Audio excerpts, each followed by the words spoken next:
Ganito pala ang magandang idea kapag gusto nating may design yung pader natin. Tignan nyo po itong diskarte ni Kuya, oh.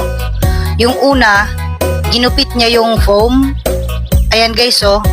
Tapos ikinabit niya sa kahoy. Nilagyan ng glue, tapos idinikit. Tapos yung pangalawa, nagtimpla si Kuya ng pintura ba to? Ayan yung kulay puti. Nilagyan niya ng brown. Ayan guys, oh, tapos nilagyan niya ng pula. Tapos hinalo ni Kuya. Tingnan nyo po, oh. Pwede din siguro kahit anong kulay to. Pipili na lang kayo kung ano yung kulay ng design ng pader na gusto nyo. Tapos ayan guys, oh. Talagang napakabilis lang lagyan ng design yung pader. Tingnan nyo po, oh. Grabe mga guys. Ang lupit ng diskarte ni Kuya. Tingnan nyo po, oh. Para na siyang may design na bricks. Tignan nyo po, oh.